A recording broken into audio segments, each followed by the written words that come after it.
Hey guys, and welcome back to Talking with Shadows, the conversation everybody has, but no one wants to admit to. Here with your host, Vic Waitley. And Marcus D. And guys, we want to give a big shout out to the twoest new patrons to the One Candle family. Wait. Do you just say the twoest new patrons? No, I said the two newest. It sounded like you said twoest. You know what? They're the twoest that are the coolest right now to me. That's what it is. I don't care if I mispronounced it. They are more two than anyone else out there. I was overwhelmed by how much support they gave us that I was overwhelmed and I lost the ability to speak. Well, thank you very much. Who jerk. got? Big shout out to our two newest patrons. Are you ready now? I'm ready. Alan N. and Gar Prieto. I think I said your last name right. I apologize if I butcher it. Trust me, my real last name is butchered all of the time. So I get it. Thank you guys so much for becoming patrons. We appreciate it so much. Speaking of patrons, we want to make sure that you guys know that we still have our poll going for our fan name that we're looking for people to vote in to see what we're going to call our fans. It's still currently a tie between Shades and Candlelight Drifters. With Truth Seekers coming up right behind it. And guys, this poll is open to anybody who goes on to our Patreon in order to vote in it. You don't have to be a patron to vote.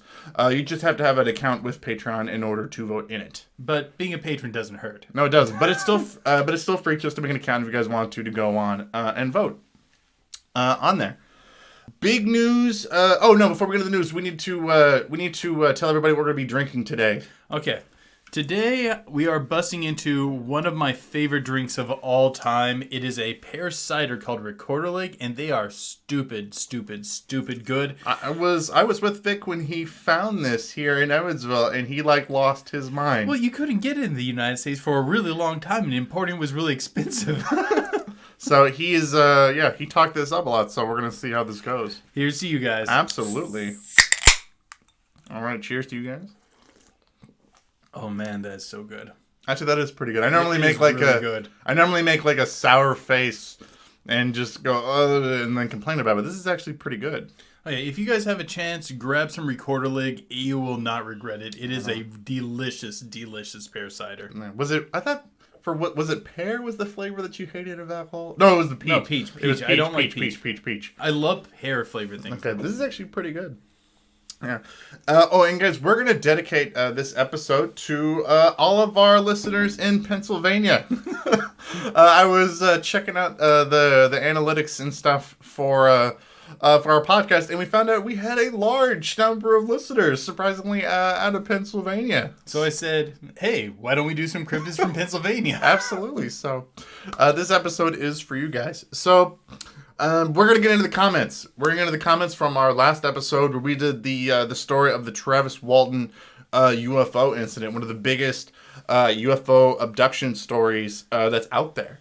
So, people commented on it, so we're going to go over a couple of our favorite ones, by the way. Kaladine said, by far one of my favorite podcasts. Excited to listen to this one. Also, no worries, guys. Life happens, and we all understand. We appreciate that a lot. Yeah, we were one episode down for this month. Oh, yeah. There's just way too much stuff going on. We just could not make it happen. But even though we were an episode down this month, guys, we discovered that this month that we have already reached more episodes than the last 2 months. We've actually this is the best month that we've had so far. You mean more downloads? Downloads, yeah. But this is the best month that we've had so far for getting people to listen to our stuff. So we want to appreciate that so much, guys. Oh yeah, thank you guys so much. Yeah, you guys made this our best month so far, and this is the last episode that's going up for the month. So awesome. Libertarian guitarist whose music was featured in our last episode said, awesome guys, thank you for the shout out too. Absolutely, he's got some fantastic music. We put a link to his music in our last video as well. And please, if you get a chance, wander over there and check some of his stuff out. It's pretty cool. Absolutely. We also featured it. He was actually on our YouTube channel with me when we did an episode on Bob Lazar, and a lot of his music is also featured on that one too. Minglis, I think that's how you said that. 81 Tay says Gary was a hero. Absolutely, a big hero for coming forward. Probably in a time in which not everybody was really welcoming of people coming forward with many of their paranormal experiences. So absolutely, I think Gary definitely was a trailblazer. I think of people coming forward with some of their personal paranormal encounters. Gray 9438 said, in almost every interview I've seen with Travis Walton, he makes a point to. Oh, I just realized that he was the Minglis was talking about Gary McKinnon. Oh, I just realized that. Yeah. Okay, I was sitting here trying to figure out what you're talking about. Yeah. So that was my bad. I thought he was talking about Travis when he's talking about Gary McKinnon, who was the computer hacker. Yeah. Whose comments we were talking about from the previous episode before that. Gary was also a hero too, but Travis Walton I still think he's a hero for coming forward with talking about his personal experiences. Okay, sorry. Gray 9438 said almost every interview I've seen with Travis Walton, he makes a point to mention his monetary gain off this event has been very little. I don't know if he's putting that out as an. Sorry, I was having trouble reading that. As an argument against debunkers, or if he's just trying to hide his motive if it is a hoax. I think for the most part what he's trying to say is, well, if I did this to make money, it clearly didn't work out. Maybe that's not why I did it. That's at least my assumption when he says that, because I know what you're talking about. He does mention that a lot. Like I said, I think during the episode, either he did not do this to make money, this was an actual event, or he did a very bad job. But I actually don't think he made it up. I think the man at least experienced some very real trauma. Absolutely. And we even got a comment about this on our Facebook page that I'm also going to read as well. Point it down. There it is. Man, if I could replace my blood with this recorder leg, I would probably die. Yeah. But I would do it anyways. Colleen Rennell New Holy said, got to speak with Travis at one point during the radio program that I helped co-host. Was a brilliant time. A lot of people have commented about how nice of a guy that Travis is. I mean, if you're just looking at him, like, he just seems like a really nice guy. Like, he looks like a nice grandpa that, like, gives you a trash bag full of stuffed animals that he won from a claw machine. Like, you know. I would love to interview the guy. I mean, he seems very congenial. He seems very easy to talk to. He's very very colloquial when it comes down to it, and I'm all about that. Yeah. Okay, again, thank you guys so much for all of the comments. We super appreciate it. So always make sure you guys leave comments on our episode below because we love going over them at the beginning of every new episode. And you have some news for us. I do. So getting into the episode for today, there's some big stuff in the paranormal news that just came out. So recently, the New York Times wrote a real big article that was talking about a not technically a covert government program, but a program that was dealing with classified material talking about UFOs. They actually were talking about the Unidentified Aerial Phenomenon Task Force that's overseen by the Office of Naval Intelligence.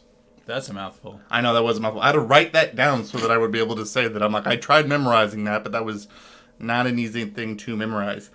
Apparently, what these guys were tasked to do was to standardize the collection and reporting on sightings of unexplained aerial vehicles, and was to report on at least some of its findings now to the public within the next 180 days after the new legislation from Congress was passed to release the information on it.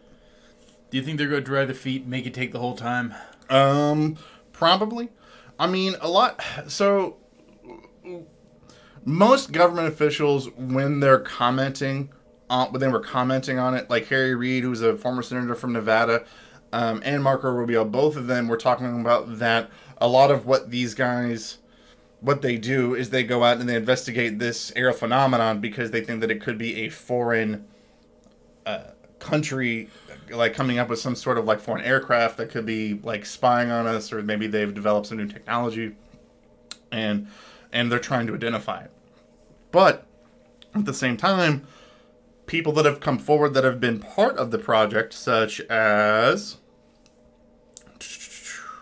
Luis Elianzando, I think I said that right, who is a former military intelligence officer who worked in the program for 10 years, confirmed that that one of the things that it was that they are convinced that objects of undetermined origin have crashed on Earth with materials that have been retrieved for study. So that there have been things that have crashed on Earth that we don't know what they are. There was another person that they interviewed for it as well, a guy by the name of Eric Davis, who's an astrophysicist, who worked as a contractor for the Pentagon, that was called to testify on a lot of some of the debris that they found. And what he said was he couldn't talk specifically about what he was called to testify on because a lot of this stuff was classified. But he said that we have found stuff that we don't know what it is. So I'm super eager to see what's going to come out in the next 180 days. So we'll get a word on it in, a half year or I know. More. Yeah, maybe they'll file an extension or something. I really, really, really want to see what it comes out with. Because the thing is, with a little bit of information, we don't know if it's kind of a bit of a cocktease. Because maybe they're just talking about asteroids and things like that. It could be. But I'm hoping for some juicy information. Well, the weird thing is, like, the whole month of, like, July and June this summer, we've seen things come forward. We've seen all these articles that come out with the U.S. government talking about how that they're releasing, there have been unidentified flying objects, and that there are these secret U.S. programs that are designed to investigate these things that are coming forward. And all of our collective response was, yeah, we know. Well, like, none of us are surprised at all. One of the things I'm wondering about is, if they know they're going to have to leak this or give this information out eventually, they're pushing to make it happen now, since we're all very distracted with so many other things.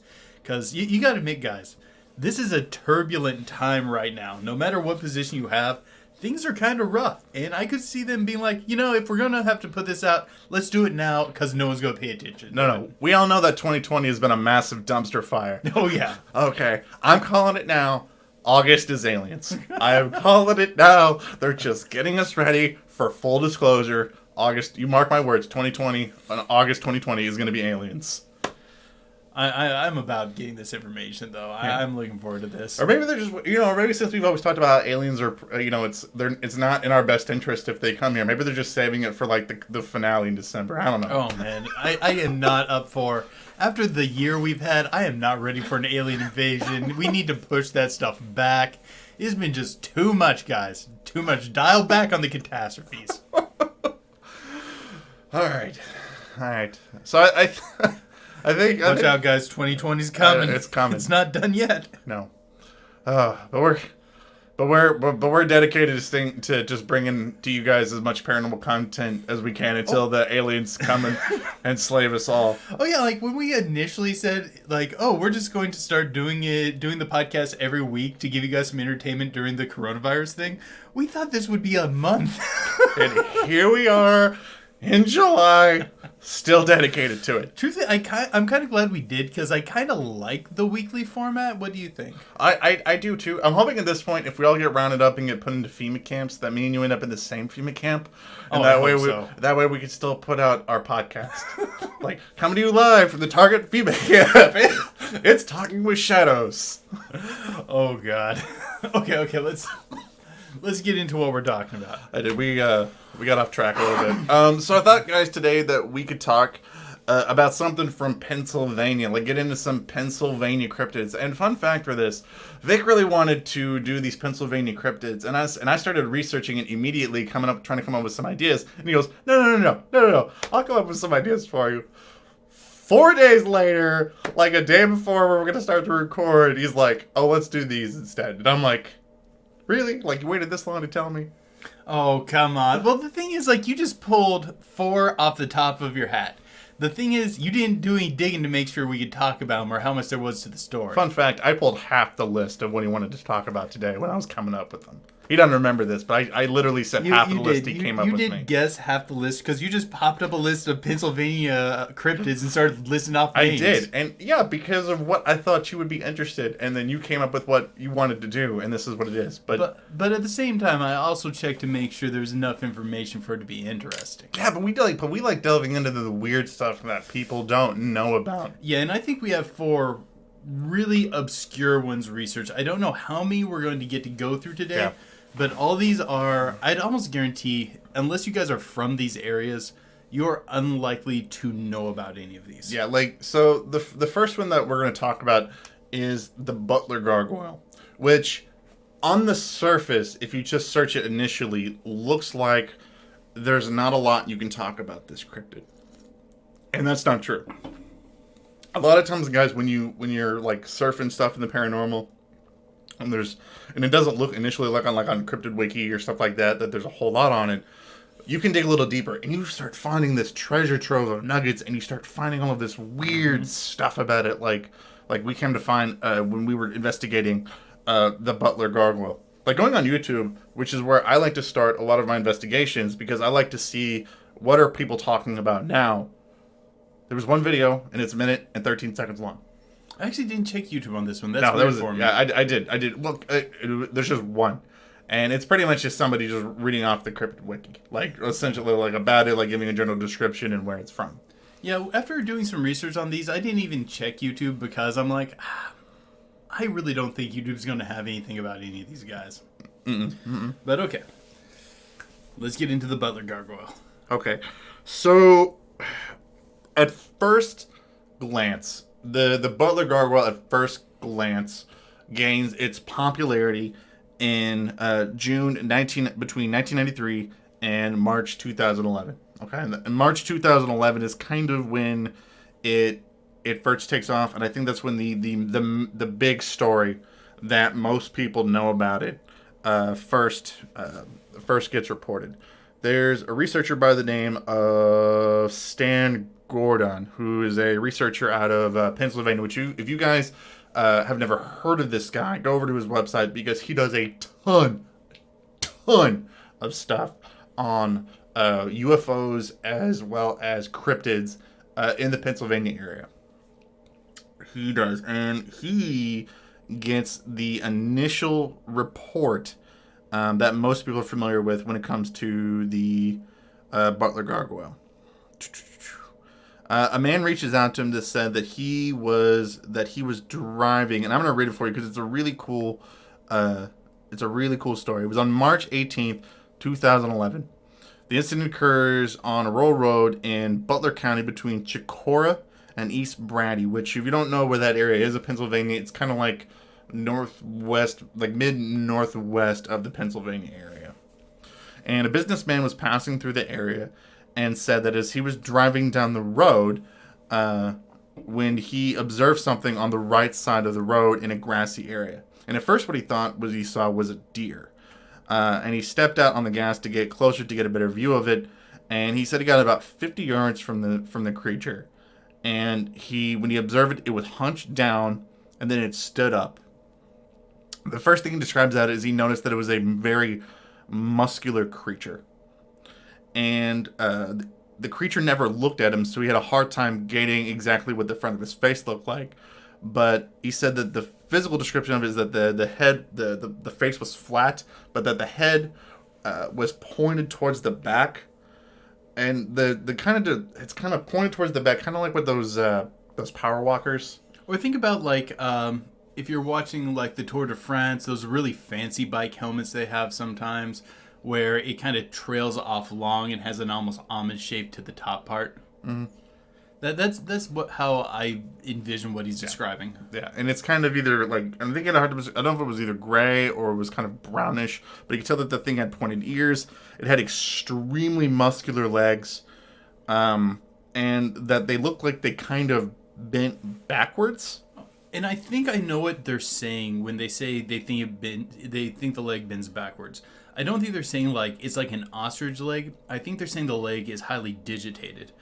Like imagine your foot, but then with the foot being really long and you walking up on your toes. kind of like a wolf's foot or something along those lines. Or a raptor. Or a raptor, yeah. Yeah, that's good description of what I get in my head. And then he also said that it had a big pair of wings on its back that was tucked up towards its body. And then he only saw it for a couple seconds before it took off into the woods. And at first glance, that's all it seems to be. The biggest story that it comes to the Butler Gargoyle, and it seems like that's the end of it. But in actuality, there are tons of other reports of people in that Pennsylvania region that reported seeing this creature at the time. And isn't there another colloquial name for it? I think it's called the Chikora Mothman. It's another sighting, and that report comes from another two guys that are leaving a bar, and they report seeing a creature that had a similar match to it as well. Yeah, but those are in real close proximity. Hmm? And at that, all these are not very far from Point Pleasant. I think like this region is within 100 miles of Point Pleasant too. Mm-hmm. And if you go and search the web and like from people that have been collecting stories from this section of Pennsylvania, they've talked about that there are tons of other farmers that are out in that area that have all had similar encounters with this creature. You know, that they've encountered some sort of a winged, grayish, brownish creature with these extremely muscular legs and arms and wings running around. Yeah, and some of the researchers say that they consistently get like isolated reports of these sort of entities. So this seems to be a ongoing sort of situation.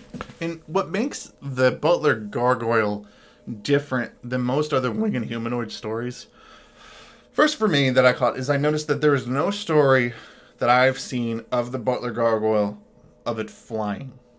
Yeah, almost every account seems to be it walking, but the wings do seem to be visible. And this whole thing strikes me as being very odd. Mm-hmm.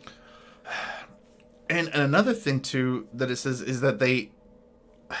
If you listen to accounts of it, it's not like typical winged humanoid or Mothman sightings, because in a lot of those stories, they always give you that same description of it having glowing eyes and razor-sharp, fangy teeth or things like that. But in the Butler Gargoyle stories, the face is kind of almost an afterthought. Like, the face is kind of like sunken in. And even the mouth itself is described as being, in the most descriptive accounts of it, only like a slit. Like, not even... like it not really opening its mouth or anything. Yeah, one guy even described the face as being almost collapsed in compared to the rest of the head.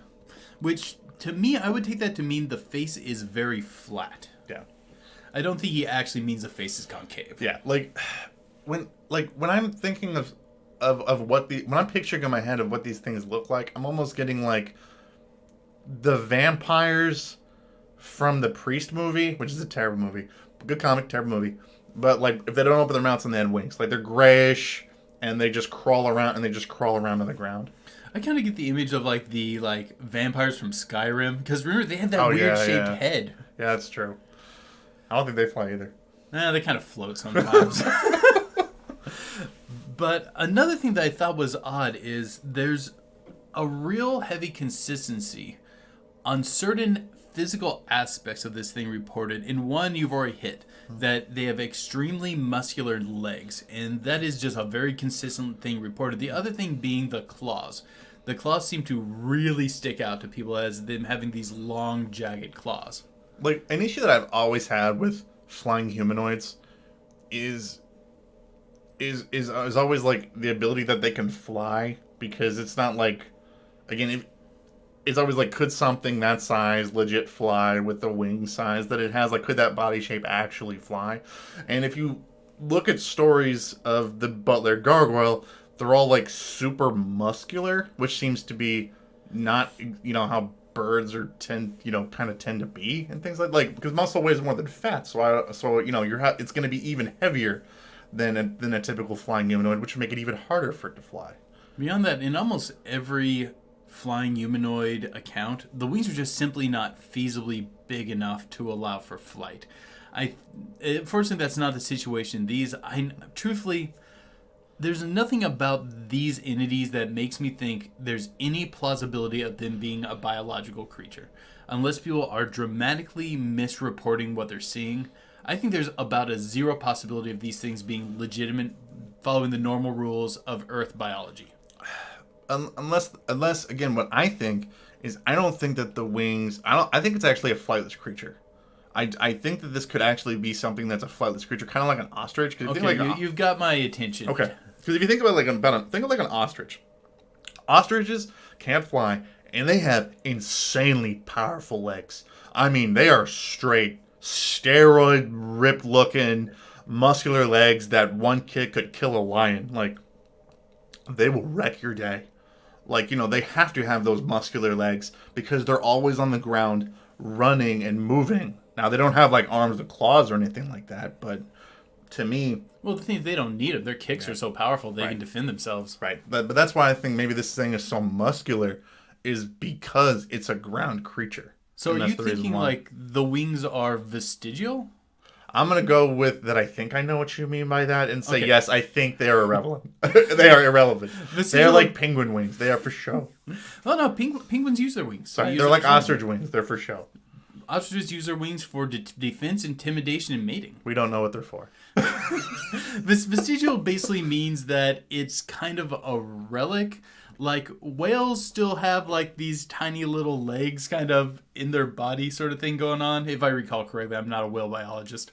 But, like, that would be vestigial. Like, a lot of animals have these vestigial traits. Like, some snakes have a toe. Just one little sad toe just hanging off the body. Doesn't do anything. Some of them will use it for mating tickling. No kidding, real thing. But for the most part, they don't serve a purpose. They're non-functional. So are you thinking that the wings are just something like that? I do. I think because again, it's so prevalent in every single one of them. Or the only reason that I would believe that they could be then that muscular is maybe kind of like when we did the our episode on Bat Squatch, and with how like powerful their wings were, like with how like hard that they would shoot themselves into the air. Maybe that's what it is. Like they need that much muscle to physically shoot themselves off the ground, maybe to create that lift or something. I don't know. Well, I guess if something like Sasquatch could remain elusive, a large ground-based creature like this probably could as well. Yeah. But let me as long as we're talking about it on a biological level, let me throw in my usual monkey wrench when we talk about this. Do you already know where I'm going? No, go ahead for everybody else. Okay. Nothing in the biological record has this sort of body shape. Nowhere near it. Vertebrates do not possess hands, legs, and wings as separate appendages. And there's just no vertebrate that has it. And this thing is clearly a vertebrate. Unless this thing has come from a unique evolutionary line that we are unaware of, and we don't know anything at all similar to it, or maybe other creatures that we consider to be mythical that had this body shape were perhaps real and is from that sort of line.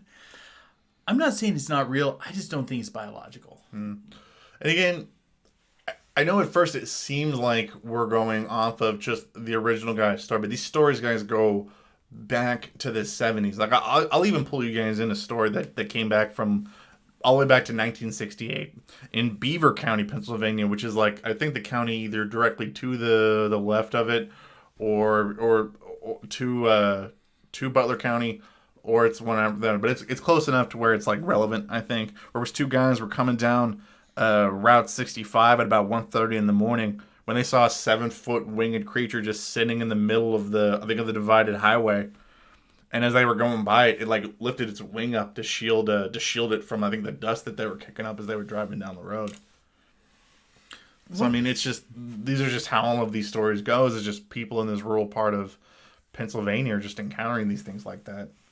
One of the other things that always strikes me as interesting is, besides the claws, they're always described as having hands. It's not paws, it's hands. With claws. Yeah, with claws.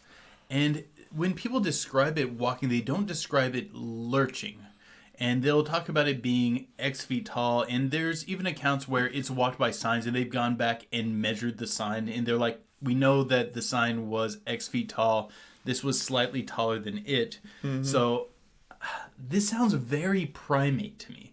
Like, It has hands. It is walking upright.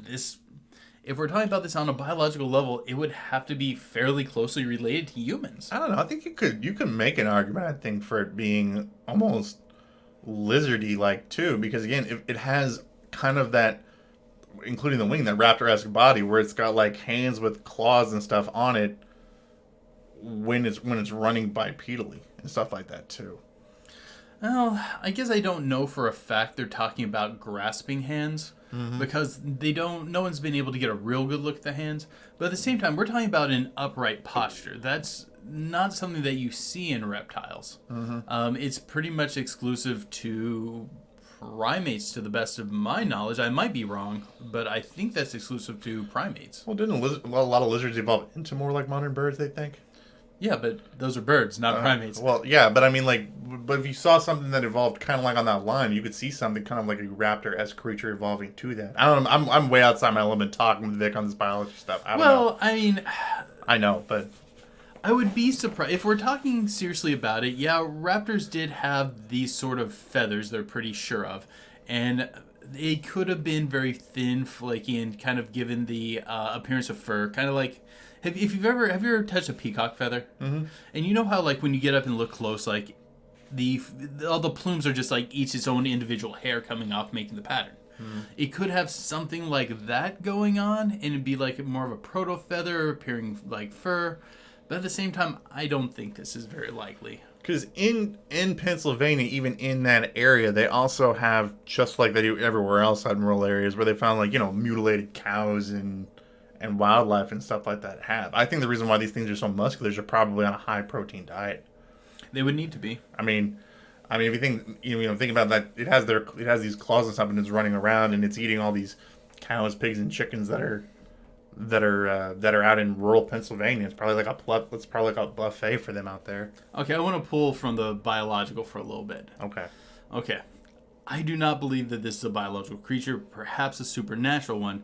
And to quote Dwight Schrute from The Office, if a vampire was going to go anywhere, it would make sense for them to go to a Vania, like Pennsylvania. Well, can't believe you quoted The Office. I love this episode. No, and going along with what you're thinking about, the Butler Gargoyle, the locals in the area have a theory as to what brought these things to the area. Lay it on me. Which was the 1938 meteor that exploded over Butler County, Pennsylvania. I was unaware of this one. So June 24th, 1938, this massive meteor enters the Earth's atmosphere and it explodes, I think something like 12 miles, 12 miles above the Earth's surface. And if this thing, they estimate that this meteor probably weighed about 625 tons. And if this thing had not exploded, it would have wiped Pittsburgh off the map.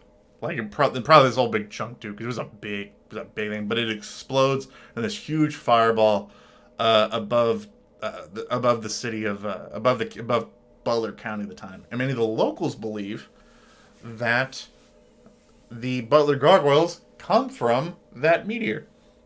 And that they either jumped off, or that they're alien life that came from this. And fun fact, do you know they never found the actual impact site for it? Well, if it exploded above ground... Well, sorry, there were chunks of it that landed in the ground. They did recover some chunks. There's two big chunks that have been found that are in museums and stuff, but they never found the actual impact site for either one of the chunks or some of the chunks or something like that. Mm-hmm. Huh. That's an interesting theory, but... And I don't know what these things would be biologically capable of. This could potentially explain some of the oddities in their biological structure. But if it's an asteroid, that's going to be an extremely hostile surface to any form of known life. Now, if it's actually a ship or something, and this is something that survived it, now that I could potentially buy. Yeah, we're in way hypothesis here, because I was going to make the argument maybe it was just a ship, and that they were just covering it for saying that it was a meteor, which is what the government has been prone to do. And I would believe that. I believe that they would do this. The government for years have been calling UFO craft meteors when it just obviously wasn't a meteor. Now, I'm not going to lie, I have no reason to believe that 1938 fireball that exploded over Beaver County was a ship. I have no reason to believe that.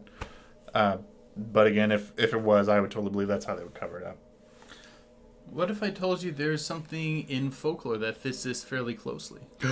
A vampire raptor? What? No, okay. What? I have never heard of a vampire raptor in anyone's folklore. Let me dream, okay? Or nightmare. But you're half right. You're half right. I was half right with vampire raptor? It is considered to be a type of vampire. Oh, okay. Have you heard of a strigoi? Wait, is that from is that from like the Indonesia, Philippines area? Like No. Eastern Europe. Oh, Eastern Europe. It's a form of Eastern European vampire that's described fairly differently than many of the other vampire types. Strigoi are often more bestial, often have more feral hints to them. Notable claws. The few depictions we have often show them like with having a very muscular body, and are not like the pretty handsome going to seduce you vampires. Also, many other vampires from that sort of Eastern European area take on a much more bestial feral tone than, say, Western European vampires. They're often like these large lurching horrors that live out in the woods. And in the truest sense, vampire might not be the best word to call them. Many people do classify them as that, but they're really more of what would be considered a revenant or a wight, but still generally considered to be an undead sort of creature. Gotcha. I was thinking of an asswang. Oh, yeah. Yeah, I said that does not look like those at all. Asswangs are more like vampire women that seduce you or steal you in the night. But don't they have wings? I'm trying to remember. They do have wings. They do have wings. But they are very obviously not looking like this. They're more human-like than what these things are made out to be. But, I mean, they do have a fairly Strigoi-esque appearance. Some European references to Strigoi will describe them as having traits like wings, although not consistently. The more that we look into more winged humanoids, the more that I'm just inclined to believe that I think skinwalkers is a more common phenomenon across the world than just the Southwest United States. I don't know. I still don't buy that they're skinwalkers. They check it out. They're out in rural areas. Yeah. They're out in rural areas. They're winged creatures that aren't necessarily flying. There's something that's just very off-putting by them. And the only thing that's kind of different than, I guess these are less hostile than normal skinwalker encounters. Skinwalker encounters tend to be much more hostile, and these things tend to be not caring so much. But yeah, a skinwalker is a supernaturally empowered witch that can use a pelt to turn into an animal. This is some sort of strange hybrid thing. I've been inclined to believe that I think that true, but we have also talked a lot about on this channel about how there's more weird occultic activity that goes on in rural communities than what people let on. That is true. That people are aware of. How close is this? Is around the Appalachia area, isn't it? Yes. Okay. When it comes to themes of rural witchcraft, which when you're studying like the history of occultism, rural witchcraft is its own bizarre category of incredibly fascinating views when it comes to the occult. There is a strain of rural witchcraft which is Appalachian, and it gets weird. Yeah. If you're going to tell me a skinwalker was screwing around trying to turn itself into some sort of horrid abomination, I would buy the Appalachia area. And I know there's general known ways that skinwalker witches turn themselves into witches, but I also think there's more than one path up that mountain than what people are probably aware of. And I think it's more of a theme than what people let on. This has just been my running theory along the podcast. I haven't landed that thought plane yet. I don't know. I'm still not buying that these sort of gargoyle-esque sort of creatures are skinwalkers. I think they are their own bizarre entity. Whether it be maybe something more akin to a vampire, or maybe being something like a demon, or being some sort of enigmatic monster that we don't fully understand, kind of how many people view Mothman, or maybe even just like gargoyles. Yeah, I know that I'm probably lumping too much stuff in probably into the Skinwalker basket. I think you want to see Skinwalkers, so you see Skinwalkers. No, but maybe. But I think that that's the thing. I don't think that these are the entities that are like Mothman. I think it's very different. I don't think there's enough of a connection. I just think it's just weird creatures with wings. Yeah, but I would still say that they're in a similar classification. Maybe not the same thing as Mothman, but somewhere I feel like there's a connection. Maybe in description. Well, yeah, the size is roughly correct. The body okay, yeah, that's why I said roughly. Yeah. Okay, I'll use ish. The body shape is ish-ish connected. Yeah. The behavior is ish similar. I'm going to stop doing this. I hate doing that. It's ish light. in my assumption of this. But I think they're more similar than they are different, although there are differences to be noted. Does it ever surprise you how many of the instances literally have these things just minding their own business? Yes, it's weird, guys. Like, again, when you're looking at all of these instances of the paranormal, look for the connections. Look for the similarities, because you start getting like a behavior profile. In all of these instances, these things are literally just standing on the road, standing by the road, or just leave. They don't care. My thought on the road thing is this. Roads often cut into and intrude on wilderness areas. Like, there are large expanses of wilderness where the only reason anyone would be exposed to anything within that wilderness would be traveling on a road. It's kind of the border point between them. I think that's why they're so often sighted at roads. Well, this is also just a lot of rural areas. It's not generally traversed by people. The only place that people tend to travel frequently on these are roads. I also think that's another reason why we're seeing a lot of these stories with it on the road. And as far as them mind their own business, I mean, if they have an animal-esque pattern of behavior, the large animals we still have exist because they mainly avoid humans. Like, can you think of any intrusive large animals in the city? No, because they're smart enough to avoid it. The largest thing we get is like geese. Yeah, that's true. And in the wilderness, for the most part, it either has to be something that breeds like crazy, like deer, because deer are intrusive when you live on a farm and things like that, but they will outbreed as many as you kill. Or they're things that stay isolated, like bears, mountain lions. And what happens to a bear or mountain lion when they wander too close to civilization? They get shot. Yeah, they get shot. I mean, I think an intelligent large animal knows to avoid population centers of humans, because that's how they survive. If they didn't avoid those large areas, they would already be extinct. Do you want to get into our final thoughts on these things? Yeah, because I'm looking forward to the extended segment because it goes right with what you're talking about. This was a story that I almost glanced over, but then I noticed some odd details and kept digging and started to find some interesting connections. And I'm looking forward to talking about this. Mm-hmm. So let's go ahead and jump in. For me, I